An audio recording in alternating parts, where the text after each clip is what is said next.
야사시 TV. 네, 그러면 이제 중학교, 고등학교 야구단의 운영 실태의 좀 모순점을 말씀하셨는데 이걸 해결하자면 어떻게 해야 됩니까? 자, 지금 프로야구 같은 경우에 네네. 어떻게 운영합니까? 네. 정확하게 회사잖아요. 네네. 돈 넣고 돈 먹기 네. 한마디로 네네. 얘기하면 수익 창출하는 뭐 기업이에요. 적자일 수도 있고 근데 흑자일 그러면 수도 있고. 근데 그 프로야구를 하고 있는 경기장들은 다 누가 만들었습니까? 시립구단이죠. 나라에서 하는 거죠. 네네네. 잠실 그렇고 그 다음에 저 뭡니까 키움이 하고 있는 네네네. 고척도 고척도 그렇고 서울시에서 뭐 다 중학교 네네네. 다 뭐 네네. 챔피언스필드 다 네네. 광주시 대전시 네네. 이렇게 하는 거예요. 왜 시가 야구장을 그것도 어마어마한 예산을 들여가지고 야구장을 만들어가지고 아주 값싸게 구단에게 빌려주죠. 프로야구가 하고 있는 순기능이 있는 거예요. 시민들에게 여가를 선영할 수 있게 하고 행복 추구도 하고. 그러면 정말 뭐 딴 데 가서 어디 술 먹고 햄페 부리는 것보다 야구장에서 소리 햇볕 낫죠. 질러가지고 스트레스도 네네네. 풀고 네네. 이게 정말 좋으니까 같이 있으니까 네네네. 하는 거예요. 네. 똑같은 거죠. 네네. 야, 그러려면 어떻게 됩니까? 야구 선수들이 정상적으로 육성돼야만 가능한 그렇죠. 거예요. 네네. 그럼 정부가요. 네. 아, 정말 50년대, 60년대처럼 정부가 돈이 없으면 모르지만 지금 한국이 아시잖아요. 써야 될때 써야 자본이 된다는 선진국이 거죠. 된 네, 거예요. 써야 될때 써야 그럼요. 돼요. 그러니까 학교 체육은 정부가 정확히 돈을 내야 됩니다. 그래서 학교 체육 지도자들도 그래요. 자, 아무리 뛰어난 실력이라도 고용이 안정되지 못해요. 미래가 불안해요. 내년에 내 삶이 어떻게 될지 모르는 야구 감독이면 굉장히 불안합니다. 제대로 된 지도가 될 수가 없어요. 근데 다른 그 학교의 교사들은 어떻습니까? 정년이 보장돼 있죠. 그럼 정년한 다음에 연금도 나오죠. 삶이 다른 거예요. 그럼 야구인들도 어떻게 되냐면 어느 고등학교의 야구 감독이나 코치라면 고용이 안정될 수 있어야 돼요. 네네. 교사들하고 똑같이. 네네. 그러면 그걸 어떻게 하냐? 네. 교육청이나 시에서 그런 것들을 뒷받침을 해주면 되는 거예요. 그 다음에 은퇴하고도 연금 받을 수 있게 다른 직업들은 왜 그렇게 가는데 근데 야구가 지금 야구는 왜 그렇게 안 하냐는 거예요. 얘 과거에는 3년 계약을 했잖아요. 예를 들어 네. 지금은 1년에 한 번씩 해요. 어. 고등학교 감독도 1년에 한 번이에요. 그러니까 그거 팔이 목숨이잖아요. 그러면 그래서 얘기할 때 잘해라 그리고 끝이야. 이게 왜냐면 프로 코치들도 그전에는 2년 3년씩 갔었어요. 네. 지금 1년에 한 번이에요. 네. 그러니까 자기가 가지고 있는 어떤 그런 기량이라든지 발언권이라든지 이거를 여기다 안고 가는 편이지 탁 터트렸다. 구단에서 안다. 네. 그럼 선수 조장이 돼서 잘라버려요. 그게 무섭다니까요. 그래서 이 저희들이 현장에 왔다 갔다 올 때 나도 하나에 좀 있었으니까 한 3년. 근데 왜 무슨 얘기가 나오냐면 해설을 다시 돌아가려면 해설에서 현장에 다시 가려면 방송할 때 절대적으로 까는 얘기는 하지 말아야 된다. 근데 전 깠어요. 할 거 다 얘기하고 왔다 갔다 했어요. 2번이나. 이게 왜냐면 할 얘기는 하고 살아야겠더라고. 구단에 예를 들어서 구단에 이렇게 끌려간다거나 뭐 이런 구단도 좋지만 그리고 아까 뭐 우리 네. 네. 삼성에 얘기했지만 이게 나라에서 돈을 풀어야 된다. 그 전에 KBO에서 돈 풀어야 돼. 네. KBO. 네. 그게 철가방으로서는 대한민국에서 가장 안정된 직장입니다. 지금 다 뭐 IMF와 오더라도 KBO만큼은 철가방이라는 얘기가 있었어요. 근데 거기 앉아서들 못 들하고 있는 거냐고. 그냥 한국 야구 지금 그때만 되고 뭐 때만 되고 왜 지금 야구인의 총재가 앉았어요? 그러니까 야구 좋아하는 것밖에 없어요. 그 사실 KBO 아니지, 이거는. 조직이 있다면 거기에 있는 사람들이 특히 이제 안정된 그 자기 포지션을 가지고 한때는 왜 우리 고등학교 야구 전성기도 있었잖아요. 그럼요. 그때 기반이 될 수 있게끔 그걸 제도화 시켜줬어야 되는데 제대로 일을 안 하신 거네 뭐. 그렇죠. KBO는 그들만의 리그고요. 선수협 사태 때도 선수들 몇 분하고 같이 KBO에 갔는데 당연히 데뷔한 다음에 처음 와본 거죠. KBO에 우리 한국 야구위원회인데 야구인들의 위원회가 아닌 거죠. 그렇죠. 그래서 뭐 국무총리 했던 사람 이런 사람들이 KBO 총재로 와 있고 이런 건 너무너무 이상한 겁니다. 그게 아니라 자 지금 저 KBO 여러분 혹시 보고 계시면 거기 부동산 값도 엄청 올랐잖아요. 강남에. 아니 그리고 KBO가 왜 거기 있어요? 이런 대전에 가 있고 그래도 돼요. 누구든지 사랑해요. 그러니까 조금 뭐랄까 진짜 지금 그 올림픽을 계기로 우리가 뭘 생각해야 되냐면 아 야구라는 것 자체가 지금 망가지고 있구나라고 생각해야 돼요. 문제인식을 해야 되죠. 그럼요. 왜냐하면 지금 관객이 줄어들고 네네네. 코로나 탓할 때가 아닙니다. 아, 그럼요. 30% 10% 이렇게 줘도 그만큼 안 들어와요. 왜냐면 옛날 관중에 비하면 훨씬 더 들어와야 되잖아요. 이거는 들어가기 어려운 관문을 뚫고 내가 야구인으로서 보러 가야 되는데 그다음 시청률도 굉장히 많이 떨어졌습니다. 네네네. 그렇죠? 떨어졌죠. 그 야구를 산업이라고 보면 야구 산업 자체가 위기인 거예요. 네, 맞습니다. 그럼 KBO 입장에서도 위기인데 이분들이 위기감을 못 느끼네요. 그래서 저는 그 지금 뭐 21세기 디지털 야구를 하는 시대인데 사실 김경문 감독이 또 뭐 공과도 있겠죠 물론 베이징 올림픽 뭐 우승을 이끄시고 또 두산 베어스의 워낙 뭐 명장이셨는데 보면 이제 선수들을 뭐 뚝심의 야구라고 하면서 저는 약간 방치하는 거 아니냐. 그리고 이제 KBO가 워낙 힘이 세다 보니까 선수를 KBO가 아니라 각 구단의 사장들이. 네, 선수를 구성하는 거에 있어서도 이사회죠, 이사회. 할당 비슷하게 이렇게 압력을 한다든지 저는 이런 걸 원천적으로 한번 부정을 하고 시작했으면 좋겠다. 그렇죠. 네. 그 이번에 여자 배구도 보면 이태리 감독이었잖아요. 아예 외부에서 좀 배구 안 하는 게 사람이라고 들었고. 그러니까 차라리 그렇습니다. 그런 사람이 정말 식견을 가진 분이 정책적으로 들어와서 한번 뒤집어줘야 이 문화가 야구 육성 문화가 바뀌지 않나 아니 싶어요. 그러니까 국가대표는 그런 식으로 하고요. 네, 네, 네. 사실 근데 야구는 국가대표 경기가 중요한 종목은 아니죠. 아니죠, 사실 물론. 이건 아주 가끔씩 네. 올림픽에서 또 언제 야구를 하겠어요. 요번에 상처가 너무 컸어요. 그러니까 올림픽은 이제 없을 테니까 네. 뭐 동메달도 못 땄어요. 아, 네. 그러니까 룰이 그런데도 참 참.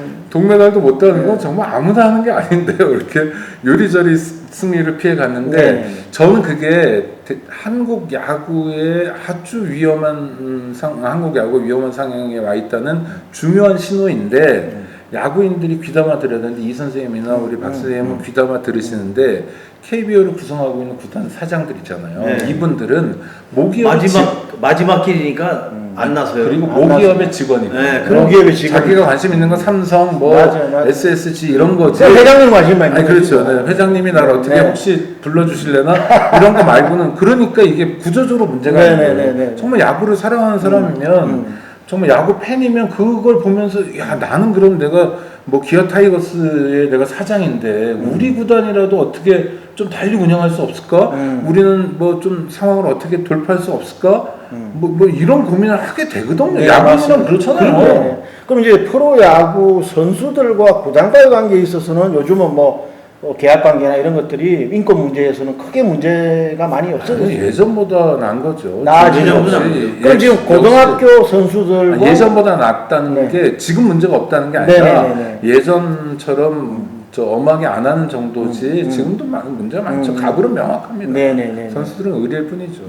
그러면 이제 고등학교, 대학교로 뭐 성장하고 또 이제 라운드 픽을 당할 때 이것도 좀 불합리한 걸 제기된 게 있습니까? 그러니까 아니 그냥 일상이죠. 일단은 학교 체육에서 가장 큰 문제가 신뢰가 정착이 안 되는 거예요. 뭐 선수 기용도 뭐 학부모의 영향이 있지 않을까, 왜 실력하고 상관없이 가지 않을까. 근데 어떨 때는 학교 체육은 실력이 좀 모자라도 기용은 해줘야 될 때가 있잖아요. 네네네. 그리고 또 지금은 대학교 가기 위해서라도 경기는 다 나가요. 아니, 아, 그렇게 채워줘야 네, 되니까. 그거 말고도 네. 이 선수의 양성이나 뭐 시험도 해보고 뭐 이런 거 그럼요. 프로에도 그런 거 아닙니까? 뭐 8대 0으로 지고 있으면 좀 평소 경기 못 경기에 나오는 친구들도 나와서 네, 좀 그러네. 실전 감각도 익혀보고 그럴 때 한번 이렇게 올라오면 또 기용도 해보고 네. 그게 다 감독이 하는 건데 그렇죠, 그렇죠. 이게 안전하지 못한 못한 구조이기 구조에. 때문에 그러니까 감독만 욕할 게 아니었네요. 그러니까 왜냐면 그렇죠. 제가 오기 전에 제가 현장에 있고 네. 이런 그런 걸 봤을 때 고등학교, 대학교 뭐 저 중학교 감독들 봤을 때 정말 주변에 있는 사람들이 하나같이 하는 게 진짜 지도자들 정신 차려야 돼요. 정신 차려야 왜냐 야구를 요만큼 했어요. 나와서 이만큼을 하려고 그래. 가진 건 요만큼밖에 없는데 그러면 뭐가 동원이 되냐면 가외적인 힘이 동원이 돼야 돼요. 그러면 누굴 끌어들여? 결국 학병이에요. 학부모들. 지도자들. 그러면 아이들이 받는 그런 충격이나 그다음에 생각하는 거나 야구 자기가 앞으로 난 이런 야구를 하겠다고 덤벼 들었는데 실망하게 되면 그게 옛날 같지 않아서 많이 좌절되는 거 그렇죠. 같거든요. 네. 그러니까 이런 게 왜 저희들이 지도자 중학교 고등학교 감독도 정신 차려야 되냐면 타성에 젖어 있어요. 왜? 안 잘리기 위해서 붙어 있는 거야. 학교하고 타협해서. 이러면 안 되거든. 지도자는 이 선수를 키우려고 그러면 자기 목숨 내놓을 정도로 사명감을 갖고 있어야 돼. 그런 게 지금은 안 나와요. 저희 어른들 감독들은요, 옛날에 감독 집에 가서 밥 다 먹였다고. 지금은 그렇진 않아도 다 알아서 먹고 잘 경기가 좋아졌으니까.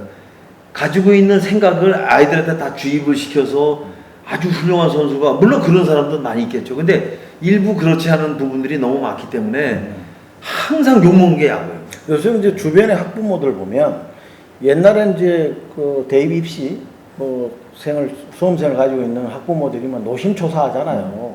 근데 요즘 야구 선수, 뭐 축구 선수 키우고자 하는 부모들은 거의 사생활이 없는 것 같아요. 일반적으로 네. 그 운동하는 학생이 아니고 일반적으로 뭐 수능이나 네네네네. 뭐 하여튼 정시 수시로 네. 대학 보내야 되는 경우 대학을 뭘로 보내죠? 뭐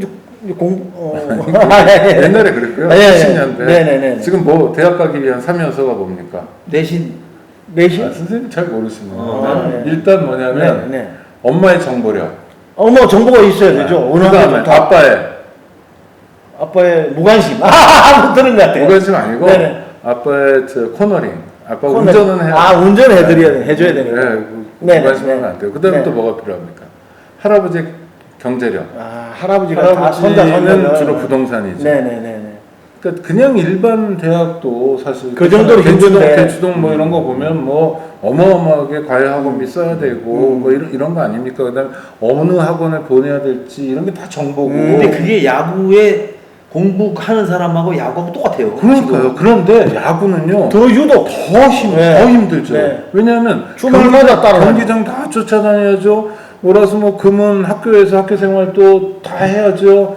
뭐 주말 쫓아다녀야죠. 와. 끝나면은 저기 학교까지 데리러 가야 돼요. 네. 못 그런 것도 오니까. 있고 그냥 또 지하철 타고 다니라고 그러면 네네. 1시간 반씩 타고 오면 저도 힘 다 빠지죠. 허리 아플까 봐 그럼요. 태우러 간다고. 그러면 엄마 아버지 중에 하나는 다 포기하고 진짜 아까 내 아빠 해야 돼. 코너를 해야 돼. 네. 그런데도 또 감독이 또 생사 여탈권을 쥐고 있으니까 거기 또 그리고 경기했는데 네. 감독님하고 눈 밝게 날까봐 소주 한잔 해야지. 진짜 소주 말고 그 옛날에는 네. 아주 오래된 얘기인데 내가 어디서 들었어요. 저기 천호동에 오는 학교인데 학부형들이 늦게 퇴근하는 게 4개였대요. 학부모들? 늦게 퇴근. 감독 갈 때까지 안 가고 끝까지 기다리는 거야. 애가 굶든지 말든지 그 정도가 됐을 때요. 그리고 또 운동선수들이 또 워낙 잘 먹으니까 네, 그 잘 식비 먹어야죠. 네. 근데 회식 한번 하면 돌아가면서 한번 하더라도 그 경제적으로 그렇다고 돈 많이 들어가요. 네. 푸성기 먹일 수는 없잖아요. 부성기를 먹일 수는 없고 네. 아니 그러니까 그런 거를 전부 다 학부모들 보고 부담하려면 네. 밑도 끝도 없네요. 아니, 이건 너무 가혹한 네, 일이고. 그러니까 네. 이 돈 없으면 야구를 네. 할 수가 없고 네, 네. 좀 주변에 이제 그런 친구들이 있는데 뭐 의욕은 있는데 아무래도 다른 A라는 집보다는 떨어지니까 조금 등한시할 수가 있잖아요. 네. 본인이 하고 싶은데도 그렇죠. 왜 그렇죠. 열등의식이 네, 자꾸 네, 생기는 네, 바람에 네, 네. 그런 게 주변에 제 주변에 많이 많다. 있었어요. 아니 그리고 굉장히 야구를 잘하는 영재가 있단 말이에요. 음. 근데 집에서 뒷받침이 안 되죠. 안 되죠. 그리고 고등학교 1, 2학년만 되면 알잖아요. 자기네 집 형편을. 그리고 말을 못 하죠, 사실. 그렇죠. 엄마 뭐 회비가 어떠는데 뭐 회식이 어떤데 이런 얘기 못 하죠. 그러면 어떡합니까? 결정해야죠. 야구 그만둬야죠. 그러네요. 자기가 쓸데없는 생각했다고 자책을 하는 거예요. 그렇게 놓치는 정말 스타 플레이어, 미래의 스타 플레이어가 한둘이 아니라는 거죠. 그러니까 이렇게 야구 전체를 프로 선수가 되기 전까지는 모두 학부모들이 전부 책임지는 구조는 벗어나야 된다는 벗어나야 거죠. 된다. 그게 또 뭐 또 개선의 요체네요, 뭐 그러니까. 그래서 그죠? 지금 그 국내 야구가 조금씩 바뀌어가는 게 일단 사람 많이 뽑아요. 네. 1, 2, 3, 4, A, B, C로 해서 이제 취미반, 등록반, 뭐 선수반 이래갖고 다 추려지면서 이제 나머지 사람들을 한단 말이에요. 근데 이 연습 선수반은 맨 나중이에요. 네. 그다음에 먼저 들어간 선수는 취미반으로 들어가고 그럼 회비가 똑같아. 그럼 나중에 보면 여기 있는 사람이 눈에서 보니까 얘 이기려고 얘도 일로 들어가요. 이런 경우가 많다고. 근데 여긴 좀 어렵거든요. 그런 사람들도 많고 지금 다 고르지가 않아서 그러니까 지도자들도 되게 힘든 게 뭐냐면 어떤 선수는 봐주고 어떤 선수는 안 봐주고 왜냐면 야구 잘하는데 아까 말씀드린 대로 가중이 되게 어려워. 그럼 방법이 있어요? 그렇죠. 네, 네. 방법도 방법 없죠. 야구를 사랑하는 시간